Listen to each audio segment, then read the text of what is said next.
নমস্কাৰ বন্ধুসকল, মই হিৰেন। আজি আমি জানিম এই 2025 বৰ্ষৰ এই মাহটোত আপোনালোকৰ সম্পূৰ্ণ ৰাশিফলৰ বৰ্ণন।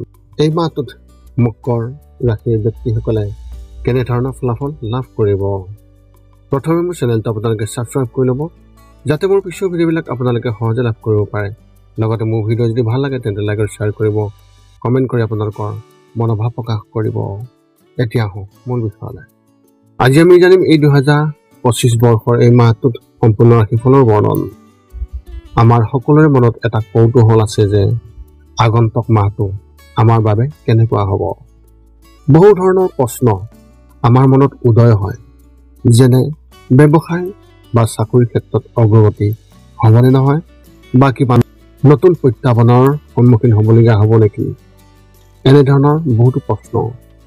সেয়েহে আপোনালোকক এই ভিডিঅ'টোৰ জৰিয়তে ৰাশি আৰু ৰাশিফলৰ ওপৰত ভিত্তি কৰি ৰাশিফলৰ ওপৰত বিভিন্ন গ্ৰহ আৰু নক্ষত্ৰমণ্ডলৰ প্ৰভাৱ আৰু গতিবিধিৰ বিষয়ে অধ্যয়ন কৰিছোঁ।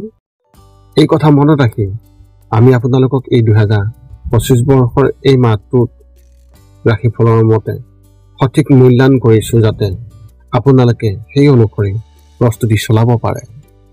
আপোনালোকে এই ভিডিঅ'ত আপোনালোকৰ পৰিয়াল, আৰ্থিক, কেৰিয়াৰ, শিক্ষা, প্ৰেম আৰু স্বাস্থ্যৰ লগতে আৰু বিভিন্ন তথ্য আপোনালোকে এই ভিডিঅ'ত লাভ কৰিব।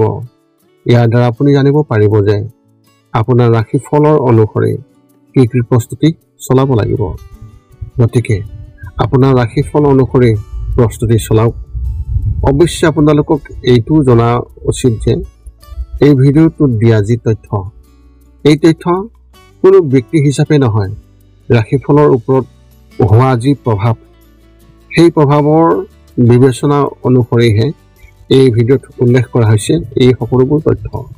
গতিকে এনেদৰে আপুনি আপোনাৰ জীৱনত ঘটিব পৰা সকলো কথাৰ তথ্য লাভ কৰক।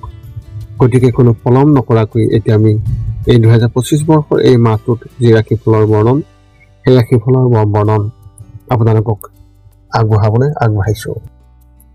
সৰ্বপ্ৰথম পাৰিবাৰিক জীৱনৰ ক্ষেত্ৰত এনেধৰণৰ। মাহটোৰ আৰম্ভণিতে আপোনাৰ ঘৰত ধৰ্মীয় ৰীতি নীতিৰ এক লক্ষণ দেখিবলৈ পোৱা যায়। এই কাৰণতে আপোনালোকৰ পাৰিবাৰিক পৰিৱেশো আধ্যাত্মিক হ'ব আৰু আপুনি শান্তি অনুভৱ কৰিব। সকলো সদস্যৰ মাজত পাৰস্পৰিক বুজাবুজি বৃদ্ধি পাব, কিন্তু মাহৰ শেষত পৰিয়ালৰ সদস্যবোৰে বিবাদত আবদ্ধ হৈ পৰিব পাৰে। ঘৰখনত সকলো বস্তুৰ সুখ আৰু শান্তিৰ সৈতে থাকিব, কিন্তু এটা প্ৰয়াস হ'ব কোনোবাই নিজেই কৰিবলৈ। এনে পৰিস্থিতিত ঘৰৰ বাহিৰৰ মানুহক আপোনালোকে যিকোনো কথা কোৱাৰ পৰা বিৰত থাকিব আৰু সকলোকে সন্মানেৰে ব্যৱহাৰ কৰিব। যদি আপোনাৰ কাৰোবাৰ লগত ব্যক্তিগত শত্ৰুতা আছে, তেন্তে তেওঁলোকৰ লগত সাৱধান হওক। ব্যৱসায় আৰু চাকৰিৰ ক্ষেত্ৰত এনেধৰণৰ। যদি আপুনি ব্যৱসায়ৰ ক্ষেত্ৰত লাভত থাকিব আৰু যদি আপুনি ক'ৰবাত বিনিয়োগ কৰিছে তেন্তে তাৰ পৰা লাভ পাব। যদি আপুনি কাৰোবাৰ পৰা ঋণ লৈছে তেন্তে তাৰ পৰাও আপুনি সকাহ পাব। মুঠতে এই মাহটো আপোনাৰ ৰাশিচক্ৰৰ বাবে আৰ্থিকভাৱে অতি শুভ। এনে পৰিস্থিতিত উত্তেজিত হোৱাৰ পৰা বিৰত থাকক আৰু এই সময়খিনি সঠিকভাৱে আপুনি ব্যৱহাৰ কৰক। ব্যক্তিগত খণ্ডত কাম কৰা ব্যক্তিসকলেও আৰ্থিকভাৱে লাভান্বিত হ'ব। অফিচত ইতিবাচক পৰিৱেশৰ সৃষ্টি হ'ব আৰু আপোনাৰ বছক বা আপোনাৰ ছিনিয়ৰ অফিচাৰক আপোনাৰ কামত সুখী যেন দেখা যাব। এই সময়ত আপুনি অধিক কাম পাব পাৰে, কিন্তু ভৱিষ্যতৰ ক্ষেত্ৰত ই শুভ হ'ব। মাহৰ শেষত আপুনিও আপোনাৰ কঠোৰ পৰিশ্ৰমৰ সঠিক ফলাফল আপুনি লাভ পাব। শিক্ষা আৰু কেৰিয়াৰ ক্ষেত্ৰত এনেধৰণৰ। যদি আপুনি কলেজত পঢ়ি আছে তেন্তে এই মাহত পঢ়া শুনাত কোনো ধৰণৰ বাধা আহিব আৰু আপুনি কি কৰিব লাগে বুজি নাপাব। এনে পৰিস্থিতিত কাৰোবাৰ নিৰ্দেশনা অতি উপযোগী হ'ব পাৰে। বন্ধুৰ লগত নতুন কিবা এটা আৰম্ভ কৰাৰ কথা আপুনি ভাবিব পাৰে। বিদেশী ভাষা শিক্ষণ পাঠ্যক্ৰমো যোগদান কৰিব পাৰে। যদি আপুনি চৰকাৰী পৰীক্ষাৰ বাবে প্ৰস্তুতি চলাই আছে, তেন্তে এই মাহত সাৱধান হওক, কাৰণ কিছুমান ঠাইৰ পৰা অতি ভাল সুযোগ পাব, কিন্তু গুৰুত্ব নিদিয়াৰ বাবে আপোনালোকে সেই কামৰ পৰা আপোনালোকে লাভ নাপাব পাৰে বা সেই কাম আপোনাৰ হাতৰ পৰা ওলাই যাব পাৰে। এবাৰ যোৱাৰ পিছত আপুনি ইয়াক ঘূৰাই পাব নোৱাৰিব। গতিকে ইতিমধ্যে সজাগ হৈ থাকক। প্ৰেমৰ ক্ষেত্ৰত এনেধৰণৰ যদি আপুনি কিছু সময় বা মাহ ধৰি কাৰোবাৰ প্ৰেমত আছে বা কাৰোবাৰ প্ৰেমৰ সম্পৰ্কত আছে, তেন্তে এই মাহত আপুনি কিছুমান কথাৰ বিষয়ে আপোনাৰ সঙ্গীৰ সৈতে ভৱিষ্যতৰ কৌশল প্ৰস্তুত কৰিব। আপোনালোক দুয়োজনে ইজনে সিজনৰ লগত অধিক জীৱন কটাবলৈ সিদ্ধান্ত ল'ব। আপুনি পৰিয়ালৰ সদস্যসকলৰ সৈতে এই বিষয়েও কথা পাতিব পাৰে বা এই বস্তুটো ঘৰৰ এজন সদস্যৰ সৈতে শ্বেয়াৰ কৰিব পাৰে। পিছলৈ আপোনাক একেজন সদস্যই সহায় কৰিব। বিবাহিত জীৱন যাপন কৰা ব্যক্তিসকলে এই মাহত নিজৰ প্ৰেম জীৱনৰ নিশ্চয়তাৰ সন্মুখীন হ'ব। আপোনাৰ সঙ্গীৰ প্ৰতি আপোনাৰ আকৰ্ষণ কম হ'ব আৰু বেছিও হ'ব পাৰে। এই মাহটো আপোনালোক দুয়োৰে বাবে ইমান ভাল নহয়। এনে পৰিস্থিতিত আপুনি আপোনাৰ ইগোক আপোনাৰ ওপৰত আধিপত্য বিস্তাৰ কৰিবলৈ নিদিব আৰু সংযমৰ সৈতে কাম কৰিবলৈ চেষ্টা কৰক। স্বাস্থ্যৰ ক্ষেত্ৰত এনেধৰণৰ এই মাহটো স্বাস্থ্যৰ ক্ষেত্ৰত ইমান ভাল নহয়। যিকোনো বস্তুলৈ বিৰক্তি বা এলাৰ্জিজনিত সমস্যাৰ সৃষ্টি কৰিব পাৰে। বিৰক্তি বা চকুৰ লগত জড়িত আন যিকোনো সমস্যাই বিৰক্ত কৰিব পাৰে। এনে পৰিস্থিতিত নিজৰ যত্ন লওক আৰু প্ৰতিদিনে ঠাণ্ডা পানীৰে মুখ ধুবলৈ বা চকু ধুবলৈ চেষ্টা কৰক।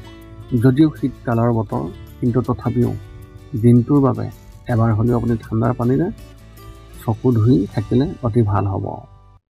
মানসিকভাৱে সুস্থ হৈ থাকিব আৰু কোনো ধৰণৰ সমস্যাত বিঘ্নিত নহ'ব। যিকোনো ধৰণৰ উদ্বিগ্নতা আঁতৰাবলৈ ৰাতি শুই থাকোঁতে অতি কমেও 15 মিনিট ধ্যান কৰাৰ অভ্যাস গঢ়ি তোলক আৰু ৰাতিপুৱা যোগাসন কৰক। আপোনাৰ এই মাহত শুভ সংখ্যা হিচাপে 7 আৰু শুভ ৰং হিচাপে আপুনি সেউজীয়া ৰং ব্যৱহাৰ কৰিব পাৰে। মকৰ ৰাশি ব্যক্তিসকলৰ বাবে এক বিশেষ তথ্য আগবঢ়োৱা হৈছে। আপুনি কাৰোবাৰ লগত ছ'চিয়েল মিডিয়াত কথা বতৰা আৰম্ভ কৰিব। তেওঁলোক আপোনাৰ ভাল বন্ধু হ'ব পাৰে। এনে পৰিস্থিতিত প্ৰাৰম্ভিক সময়ছোৱাত ব্যক্তিগত তথ্য শ্বেয়াৰ নকৰিব আৰু প্ৰথমে সেইবোৰ বিষয়ে ভালদৰে জানি লওক, নহ'লে পিছত আপোনাৰ বাবে সমস্যা হ'ব। এতিয়া আপুনি সকলো তথ্য লাভ কৰাৰ পিছত এই 5টা কাম কৰিবলৈ আপুনি যিমান পাৰে চেষ্টা কৰক। সৰ্বপ্ৰথমটো হৈছে আপুনি আপোনাৰ শৰীৰটো সুস্থ কৰি ৰাখিবলৈ দৈনিক যোগাসন কৰক, য'ত মূলতঃ 10 মিনিটৰ বাবে ওমকাৰ মন্ত্ৰ, 10 মিনিটৰ বাবে কপালভাতি আৰু 10 মিনিটৰ বাবে অনুলোম বিলোম। ইয়াৰ লগে লগে আপোনাৰ শাৰীৰিক আৰু মানসিক স্বাস্থ্য একেবাৰে নিখুঁত হৈ থাকিব। 2 নম্বৰটো হৈছে ৰাতি শোৱাৰ আগতে নিস্তব্ধ আৰু নিৰ্জন ঠাইত 10 পৰা 20 মিনিট ধ্যান কৰিব লাগে। ইয়াৰ দ্বাৰা 2টা উপকাৰ পোৱা যায়। এটা হ'ল আপুনি ভাল টোপনি পাব আৰু দ্বিতীয়টো হৈছে পিছদিনা আপুনি সতেজ অনুভৱ কৰিব। ধ্যান কৰি থাকোঁতে মধ্যমীয়া শব্দৰ শান্ত সংগীতো আপুনি শুনিব পাৰে। 3 নম্বৰটো হৈছে প্ৰতি মংগলবাৰে পুৱা নিশ্চয় হনুমান চালিচা পাঠ কৰক আৰু হনুমান মন্দিৰ দৰ্শন কৰক, নতুবা আপুনি বিষ্ণু মন্দিৰ দৰ্শন কৰক।